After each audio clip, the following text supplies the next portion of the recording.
साताऱ्यातील शिवकालीन शस्त्र प्रदर्शनाचं अगदी थोड्याच वेळात उद्घाटन पार पडेल। लंडन मधून आणलेली वाघनखं या प्रदर्शनात ठेवली जाणार आहे। मुख्यमंत्री एकनाथ शिंदेंसह दोन्ही उपमुख्यमंत्री या सोहळ्यासाठी उपस्थित राहतील। छत्रपती शिवाजी महाराजांची शिवशस्त्र शौर्य गाथा या शिवकालीन शस्त्रांच्या प्रदर्शनाचं आज उद्घाटन होणार आहे। मुख्यमंत्री एकनाथ शिंदे यांच्या हस्ते हे उद्घाटन केलं जाईल। तर या सोहळ्यावेळची दृश्य आपण सध्या लोकशाही मराठीच्या माध्यमातून पाहतोय। तर शिवेंद्रराजे भोसले यांच्यासोबत बातचीत केली आमचे प्रतिनिधी चेतन ननावरे यांनी। थेट आपण जे वंशज आहेत छत्रपतींचे शिवेंद्रराजे भोसले ते आपल्या सोबत आहेत, त्यांच्याशी बातचीत करूया। सर, सातत्याने विरोधक एकच प्रश्न विचारतायत, वाघनखं खरी की खोटी?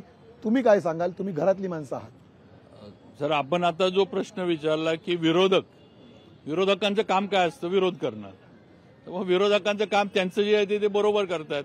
आज या शासनाच्या माध्यमातून म्हणजे महायुतीच्या आणि केंद्रातल्या आमच्या ते मान्य नरेंद्र मोदींच्या सरकार या सगळ्यांच्या प्रयत्नातून ही वाघनखं इथं महाराष्ट्रात आलीत। आज ही लोकांना बघायला मिळणार आहेत। आज छत्रपतींच्या वर असणाऱ्या महाराष्ट्रातील आणि देशातील असंख्य शिवप्रेमींना हे बघायला मिळणार आहे। आता हे विरोधकांना किंवा राजकीय ज्यांना ह्याला हे द्यायचंय किंवा ज्यांना राजकीय भीती वाटते किंवा ह्याचं आपल्याला काहीच हे मिळणार नाही, म्हणजे आपण ह्याच्यासाठी काही करू शकलो नाही किंवा केलं नाही, इच्छाच नव्हती। आता त्यांचं हे चाललंय की आता त्या वाघनखांबद्दल प्रश्न उभा करायचा किंवा ही खोटी खरी आहेत का खोटी आहेत।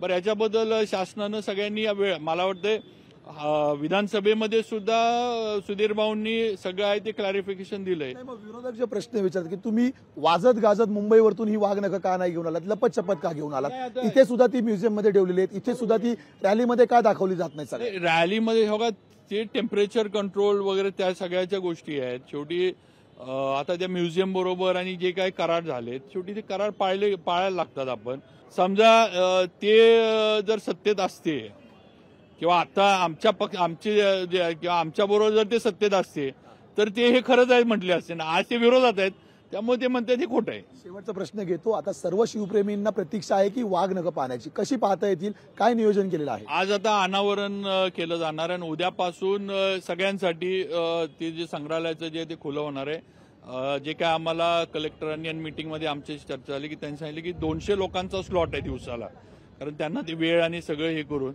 200 लोकांच्या स्लॉटमध्ये तुम्ही ऑनलाईन बुकिंग करू शकता, तुम्ही येऊन तिकीट काढू शकता। शाळेच्या मुलांसाठी किंवा शाळा ज्या येतील त्यांच्यासाठी एक वेगळं टायमिंग त्यांनी ठेवलंय आणि त्या वेळेमध्ये शाळेच्या मुलांनी येऊन ते बघावं। वाजत गाजत नव्हे तर थेट म्युझियम मध्ये ही वाघनखं ठेवलेली आहेत, ज्याचा जे सगळ्यांना उद्या याची डोळा याची देहा पाहता येणार आहेत। कॅमेरामॅन रोहित कांबळेसह मी चेतन ननावरे, सातारा। लोकशाही मराठी ऐका, पहा, जागरूक रहा।